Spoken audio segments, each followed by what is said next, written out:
The co-host for a popular Australian crocodile show was killed in 2022, and now the star of the show, Matt Wright, has been found guilty of 2 counts of attempting to pervert the course of justice. What exactly happened in this very bizarre case? Let's find out on this episode of Taking Off.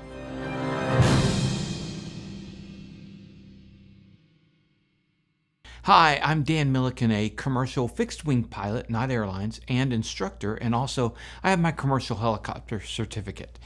A jury has just found TV star Matt Wright guilty in a courtroom in Darwin, Australia, but not for the crash that took the life of his co-host. This is one of the most wild and bizarre aviation accident and aftermath events that I've ever studied. Crocodile egg collectors slung from a rope under small helicopters, cowboys in the remote jungle wilderness, and an aviation industry engaged in widespread maintenance fraud. It resulted in 1 fatality, the crippling of the pilot, and the fracture of a close group of friends and colleagues. For all parties, there is no winner here. But there is an endemic global practice that is impacting aviation safety that's revealed by this case, and something that's not being talked about, and I want to discuss at the end that can make a difference moving forward. And why in the world is Netflix star Matt Wright facing prison? I'll get into that in a bit. One last note before getting into it. This is a very public case, and the names of the participants have been widely reported. So let's get to it. A quick summary. On February 28, 2022, 3 helicopters took off from just south of Darwin, Australia, in the Northern Territory, or NT, with a pilot and a crocodile egg gatherer in each Robinson R-44. And by the way, our flight sim clips to help illustrate show an R-22 with a different tail number.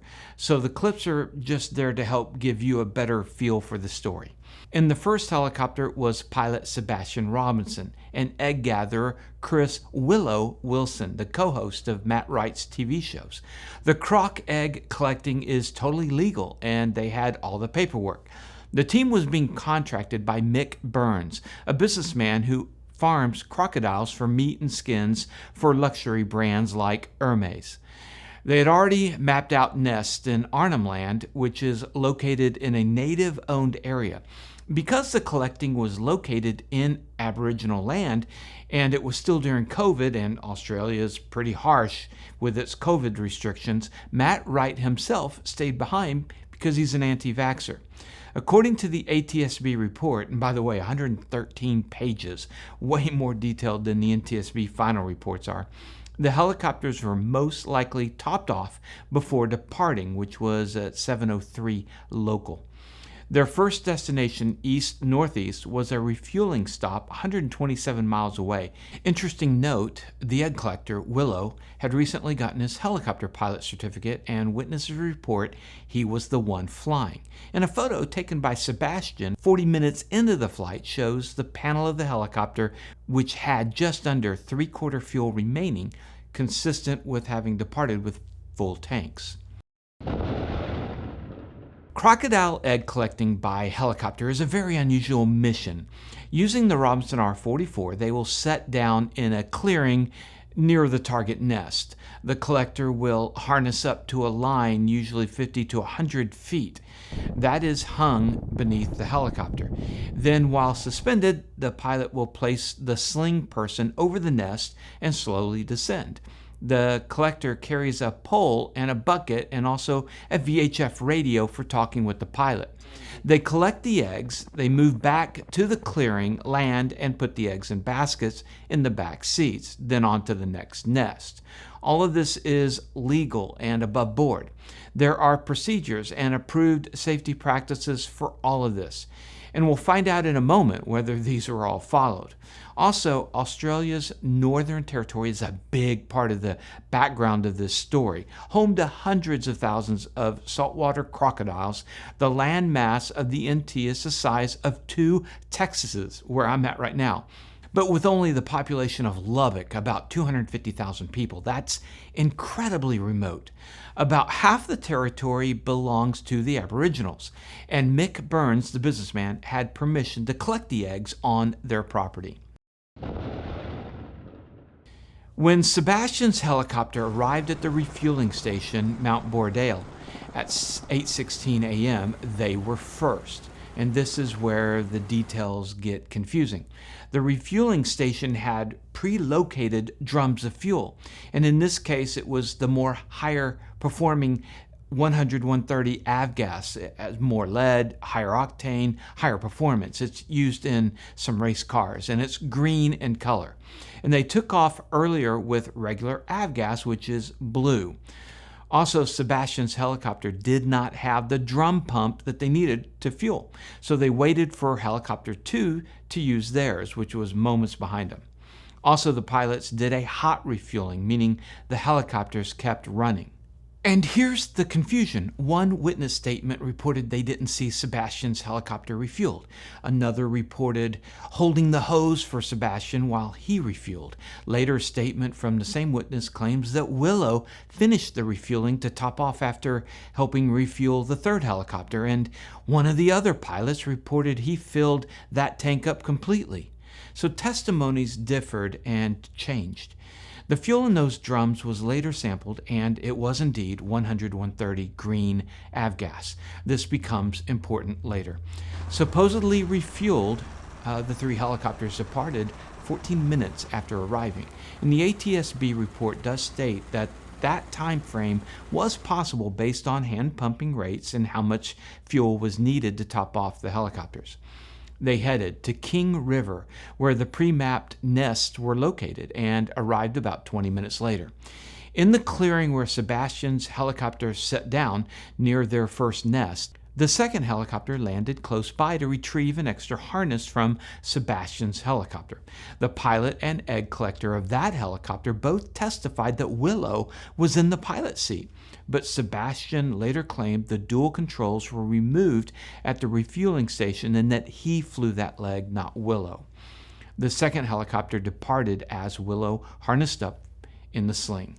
Over an hour later, the pilot of helicopter 2 became concerned because they hadn't heard from Sebastian. So he went searching, and 12 minutes later, he found the wreckage and the body of the deceased Willow. Okay, that's the background leading up to the tragic crash. What was the probable cause for the crash, and how does Matt Wright fit into all this? We'll get to that. For the crash, here's what the ATSB found. The helicopter had a sudden loss of engine power, likely due to not refueling at Mount Boredale, which initially, I questioned, but after looking through all the ATSB evidence, I've changed my mind, and I'll tell you why in a moment. When the engine failed, Sebastian released Willow, who was suspended on that 100-foot rope under the helicopter, above a survivable height, resulting in his death. Sebastian continued an emergency auto-rotation to the ground, but had insufficient main rotor energy to adequately cushion the landing, resulting in serious injuries to him. For those that don't understand auto-rotation, let me quickly explain. An airplane loses the engine, it can glide. When a helicopter loses the engine, the main rotor will continue to spin. It has a sprag clutch that allows it to freely rotate like a bicycle wheel. And as the helicopter descends, the air now moves up through the rotors, causing them to continue to rotate and create some lift. For a successful helicopter glide, you need to keep the rotor RPM in a certain narrow window. Too slow of an RPM, you lose the energy you need. And at the end, you flare just above the ground and sacrifice that RPM for cushion to land. Really, it's all about energy management. Think 3 buckets: the kinetic, the engine bucket, the altitude bucket, and the speed bucket. You can borrow from each of these to fly.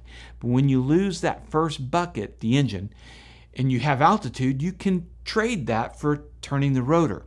If you have speed, you can trade that as well, but there is a window for helicopters where you can be too low and or too slow and a successful auto-rotation becomes highly unlikely. Every helicopter has a diagram in the handbook showing the speed and altitude to avoid, if possible, that shows the higher chance of an unsuccessful auto-rotation. Now here's something I found interesting. Sebastian, 4 days prior in an R-22, had an engine problem and had to do an emergency landing. He reported to the ATSB that emergency had rattled him. And the ATSB report mentioned finding residual cocaine in Sebastian's system. Not enough to directly contribute to the accident, but could have been a factor in the fatigue for Sebastian. And finally, as I sifted through all the reports and the court case, the media, many are using the terms fuel exhaustion and fuel starvation interchangeably. To us pilots, these words are extremely critical. Words mean stuff. One term is 100% on the pilot, and the other can mean other possibilities for engine failure. The ATSB knows this, and they use probable fuel exhaustion. This means they ran out of gas, as opposed to fuel starvation, which means you have the fuel, but the engine, for whatever reason, can't get the fuel. As I mentioned, the ATSB found probable cause to be fuel exhaustion, which I'm still going to get to that. They also found the company Hellebrook's approved safety management system was not being used, in particular with conducting human external cargo operations, the guy on the sling. And this point is interesting. On the release of the rope, Hellebrook's own manual stated for the pilot to release the rope as close to the ground as practical. Now, Matt Wright, the television star, owned Hellebrook, and he was also the chief pilot. It was his testimony to the ATSB that he taught, in the event of an issue, for the helicopter to flare right off, sacrificing itself to try and get the sling person off safely. And while the Hellebrook official manual directed sling operations to never be above 5 meters above the ground or vegetation, one Hellebrook pilot admitted that they had normalized flying above tree height and had pulled the reference from their operations manual. They'd ripped it out. The ATSB found that while the safety system addressed in an emergency auto rotation that the human in the sling would be disconnected at a survivable height, Hellebrook taught the procedure to release the human early as to avoid slinging them into obstacles or risking them being under the helicopter on the emergency landing. ATSB also shed some blame on CASA for not having a process to ensure safety in these operations. CASA is the equivalent of the FAA. Upon hearing about the crash, Matt Wright and 2 others, including an off-duty policeman and the businessman Mick Burns, who funded the mission, jumped into a helicopter to get out there. Vax restriction didn't matter now. A rescue helicopter took Sebastian to a hospital where his survival was in doubt. And while at the scene, Matt Wright was reported to have claimed he saw fuel in the tank, and it's what he said to investigators. And in later wiretaps of Matt Wright's phone, it came out that he was just covering for Sebastian. He said, "My downfall was trying to protect Sebi." Though he said he told them he saw half a tank, he stated on the phone, "I didn't see effing any fuel in the effing tank, zero." The off-duty policeman took the cell phone of the deceased Willow, and he gave it to one of the other pilots on the team, who pitched it out when he was over the ocean. Both would face criminal consequences for these actions. In the first hours and days, the cause of the engine failure wasn't known, but according to authorities and a recent jury finding, Matt Wright became concerned with culpability for the crash and the tampering that he and his pilots routinely did on disconnecting the Hobbs meter. Matt Wright continues to claim that any of the cover-up is untrue. At Willow's funeral, Matt was a pallbearer, and the team appeared still very close, including Willow's widow. And then in Sebastian's hospital, Matt came himself to see him. It was testified that Matt took Sebastian's cell phone, witnessed by his relatives, and deleted some notes and messages and asked Sebastian to manipulate some flight hours. Again, at this early point, just a few days after the crash, it was generally thought something went wrong with the engine, not that it simply ran out of gas. This is an Robinson R44. Now, this is the Raven 1. The difference between a Raven 1 and a Raven 2, like the incident helicopter was, is that this one is carbureted. A Raven 2 is fuel injected. Now, on this side right there is the main tank. It's on the left side of the aircraft. On the other side is the aux tank. The main carries 29.5 usable, and the aux tank has 17 gallons. The aux tank sits higher and gravity feeds it into the main tank.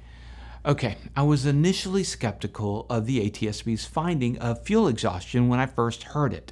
I mean, all 3 helicopters stopped at Mount Boredale for the purpose of refueling. And something like refueling would be difficult to forget. And Sebastian had to borrow the hand pump. But could they have started and then got distracted by the others? Or simply each of them had thought the other had done the refueling, and then he never checked the fuel gauge? I'm always skeptical of investigations that arrive much later at crash scenes and see empty tanks. Fuel leaks out in most crashes, and of course, there's little or no fuel in there. But as I read the ATSB's investigation, it really does look like fuel exhaustion, and here's the main reasons why. The timing works out from their initial takeoff from south of Darwin with the picture of the fuel gauge en route to Mount Boredale. If you calculate normal fuel burn and the timeline, he actually should have lasted a little bit longer before the accident happened. But the pic gives us another piece of evidence. According to the conditions, Willow was flying over the maximum manifold pressure, which would burn fuel faster. Now the timing works out. Then there's the fuel color. There was a tiny bit of fuel recovered from the helicopter, and it was blue. If they had refueled, there would have been green fuel. Then what about leaking? No evidence on any part of the helicopter indicated leakage in flight. The colored fuels do make leaks easier to see. And at the site, the fuel tanks were unruptured and had fuel bladders. And further studies in the weeks and months afterwards of the crash site showed no vegetation dying, which would have happened if there had been a fuel spill. So now I'm in line with the ATSB's finding, probable fuel exhaustion, which means pilot's fault. And that's the crazy thing. Matt Wright had less reason to try and hinder the investigation, which is one of several takeaways here. Often it's the cover-up that gets you worse than the situation. Reminds me of the U.S. case of Trevor Jacob, the guy that jumped out of the small airplane in a YouTube stunt claiming engine failure while he happened to be wearing a parachute and also happened to have a bunch of cameras rolling. His real punishment came in removing the crashed airplane and disposing it after the NTSB had told him to maintain the integrity of the crash site. He got 6 months in prison for that. Matt Wright was charged with 3 counts of attempting to pervert the course of justice, and he was not on trial for causing the crash. One thing that bothers me in this whole narrative, Matt Wright tells investigators there was fuel in the tank. Then a covert recording of him telling a buddy that there was no effing fuel in the tank, 0. Why?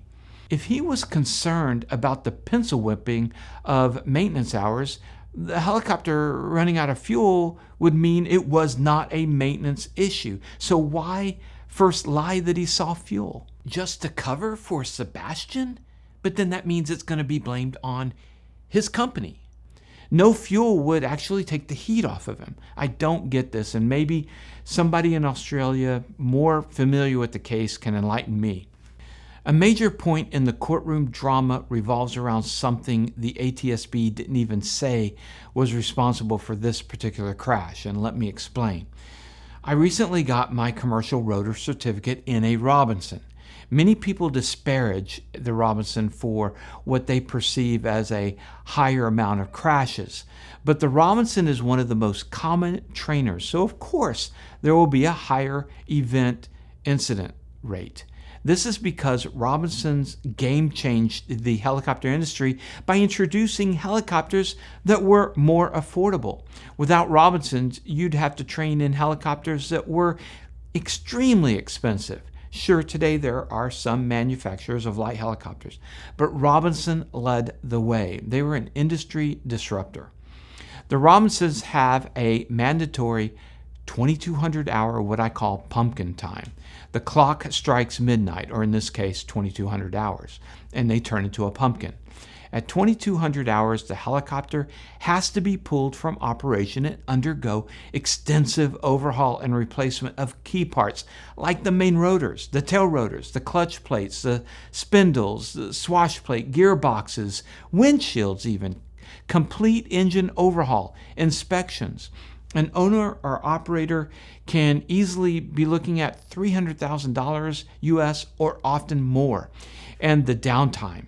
A helicopter in pieces in the shop isn't making money. How is 2200 hours measured? In the late 1930s, John Weston Hobbs created a clock like a car's odometer that measured aviation hours. Most aircraft have them. For the Robinson, the Hobbs meter starts upon a certain level of oil pressure in combination with slight raise of the collective. It measures time in tenths. And let's say in a helicopter industry, be it egg collecting, aerial surveying, slinging loads, one operator decides to start disconnecting the Hobbs occasionally. Now, the operator doesn't get that huge cost hit when everybody else does, so he can bid the work lower, getting the jobs. The honest operators eventually face going out of business because they can't compete, or they join them in the practice. You see where I'm going. Matt Wright's company, Hellebrook, was disconnecting their Hobbs meters and pencil whipping the maintenance logs, as was most of the other helicopter operators in the area. What's being reported in Australia is it's endemic across that country, especially in the more rural areas. CASA, Australia's equivalent to the USA's FAA, doesn't currently have the manpower to inspect with regularity, and really, it would be a hard thing to detect. And I wondered if this was a rural Australia problem or if it's worldwide.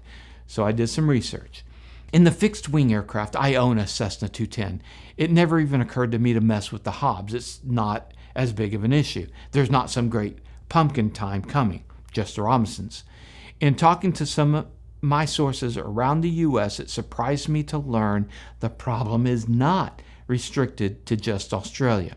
It happens here and in other countries. It's a systemic problem with the Robinson fleet. The mandatory huge overhauling either causes operators to increase prices, go out of business, or cheat. And all these commercial helicopter outfits are out trying to make a living. Then an unscrupulous operator decides to fudge the Hobbs, and because they can run their helicopters without the huge overhaul costs happening sooner, they bid the jobs lower and beat out the honest players. And then the rest have to decide to either join the cheaters or go out of business. But here's the thing about aviation regulation. It's actually based on the honor system. Pilots log their time, mechanics make repairs, rules are followed or not followed without aircraft policemen looking over everyone's shoulder. You're taken at your word. And what I fear from things like this is that the dishonesty might require more aviation police, as it were. I love the fact that the small and medium aviation industry is based on integrity. In the long run, it does not pay to cheat. Somewhere, somehow, it will catch up. And when it does, it'll be more disastrous than operating with integrity. Which brings us back to Matt Wright.